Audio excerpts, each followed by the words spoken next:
Desta forma, se existe um se dentro de um senão, toda a estrutura se pertence a este senão. Por isso que eu não preciso colocar as chaves. Mas se eu quisesse colocar um se e depois do se colocar um outro comando dentro do senão, então, como seria um segundo comando, eu precisaria colocar as chaves para determinar o bloco de comandos. Ok? Então, resumindo, as chaves se usa para delimitar um bloco de comandos. Bloco de comandos sempre começa a partir de 2. Se eu tenho um comando, eu não vou chamar de um bloco, eu vou chamar de comando. Mas se eu tenho 2 comandos, 3, 4, 5, 10, 15, 20, 50, então eu tenho um bloco de comandos. Toda vez que eu quiser colocar um bloco de comandos subordinado a um se ou a um senão, eu vou obrigatoriamente precisar usar as chaves. Ok? Continuando, já que não houve dúvidas. Questão 2. A segunda questão da atividade desta semana passada. Ok? Fazer o mané receber 3 valores e mostrar o somatório dos 2 últimos subtraído do primeiro. Como na aula passada eu não havia utilizado nenhum exemplo de como fazer uma subtração, eu estou exemplificando aí que você pode utilizar o sinal menos para fazer a subtração. Ok? É intuitivo isto. Solução da questão. Não é? Criar o objeto com a classe robô, criar o objeto mané com a classe robô. Não é isso? Mané, receba os 3 valores solicitados pela questão, né? Ou seja, a questão pede para receber 3 valores. Está aqui, ó. Receber 3 valores. E depois eu fiz 2 atribuições. Eu poderia, pessoal, ter feito numa única linha. Mas para deixar a coisa bem separadinha, bem visualizada, bem fácil de compreender, e também aproveitando para testar um pouco mais a atribuição, não é? Esse recurso de atribuição, eu preferi fazer em 2 etapas. Na primeira etapa, o que é que eu estou fazendo? Eu estou colocando o valor de x2 somado com o valor de x3. Vamos voltar para o enunciado da questão. Mostrar o somatório dos 2 últimos, ok? Quais são os 2 últimos? x2 e x3. Então é exatamente isso que eu estou fazendo. Eu estou pegando o valor que estiver na variável x2, somando com o valor que estiver na variável x3, e este resultado, através desse sinal, será atribuído a x3. Aí você pergunta, oxente, mas x3 foi um dos 3 valores digitados. Ok? Voltando aqui para o zoom, a letra está pequena, Tem gente reclamando da letra pequena. Nesse exemplo, realmente, eu poderia ter usado uma letra maior. Alguns exemplos não dá, mas tudo bem. Então, deixa eu tentar ampliar aqui a lupa. Não é isso? Então, olha aí, ó. Criar o objeto mané com a classe robô. Receba x1, x2 e x3. Aí depois vemos para a atribuição que eu estava comentando agora no momento. Mané.x3 recebe mané.x2 mais mané.x3. O que é que vai acontecer? O valor que estiver dentro da variável, dentro do atributo x3, e o valor que tiver dentro do atributo x2 serão somados. Por exemplo, se um tiver 10 e o outro tiver 5, o resultado dessa soma vai ser 15.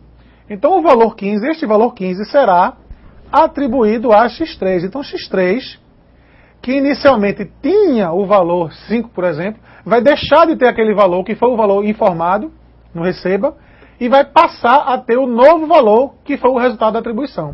No caso que eu falei, seria o 15. Ok?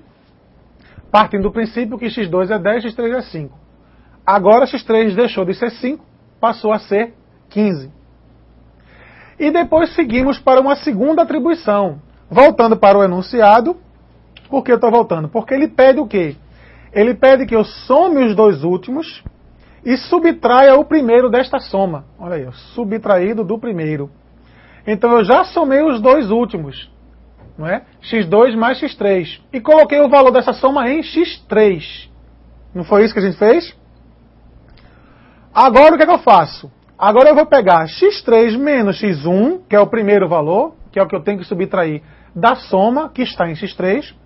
Ou seja, x3 agora tem 15. Supondo que x1 tenha o número 2, ok?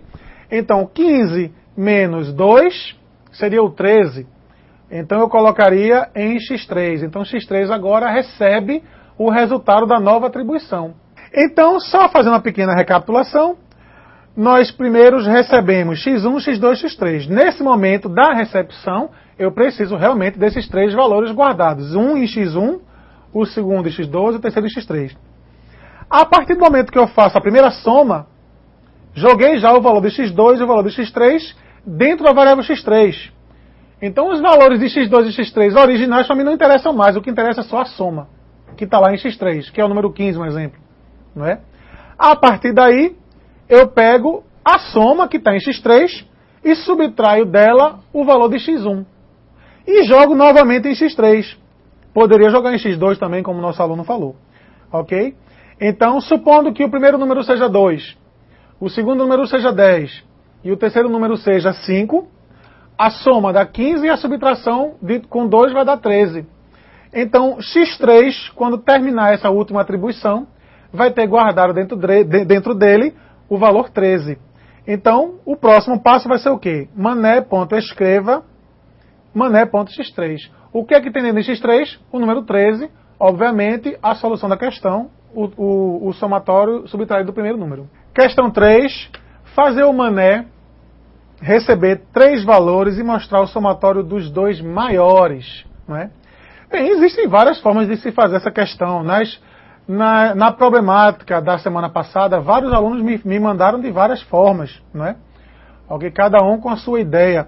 Eu tenho uma sugestão que não poderia não ser a melhor, de repente o aluno pode até fazer melhor do que o meu, mas uma sugestão seria dessa forma.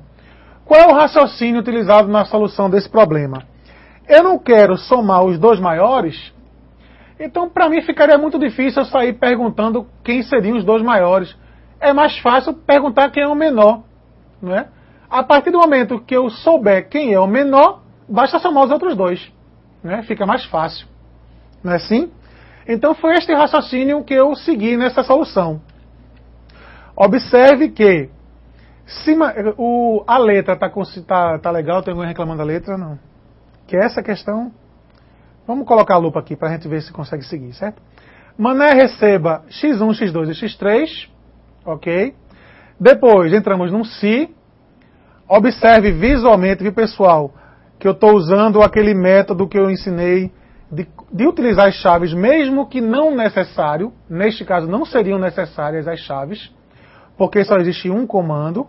Mas para seguir sempre a mesma lógica, para não estar programando de várias formas, ok?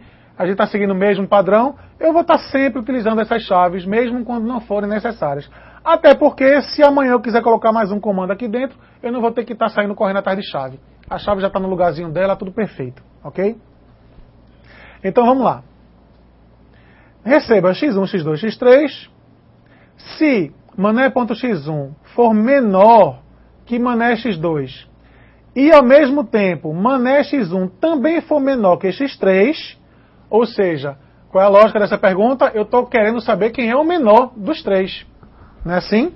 Se x1 ele é menor que x2 e x1 também é menor que x3, então x1 é o menor dos três. Se x1 é o menor dos três, basta somar os outros dois. Quem são os outros dois? x2 e x3. É assim que está resolvido esse primeiro pedaço do se. Mané escreva o somatório de x2 mais x3. Ok? Mas se x1 não for o menor, então ele vai entrar no se não. Ok? Se não, eu ainda tenho uma dúvida a tirar, porque se x1 não for o menor, eu ainda vou ter que descobrir qual dos outros dois é o menor. Por isso que eu tive que fazer um outro se. Então, se x2... Agora eu estou perguntando pelo x2. Eu já descobri que x1 não é o menor. Agora eu vou perguntar se x2 é o menor. x2 é menor que x1. E ao mesmo tempo, x2 também é menor que x3. Se for, então eu descobri que x2 é o menor. Se x2 é o menor, eu preciso somar os outros dois, x1 e x3. Está aí a soma escreva mané x1 mais mané x3. Ok? Mas e x1 não for o menor? Se ele chegou até aqui, o que a gente conclui? Que x1 não é o menor e que x2 também não é o menor. Então esse senão não nos deixa dúvidas que x3 é o menor. Se eu não tenho dúvidas, eu não preciso fazer um outro se, não é?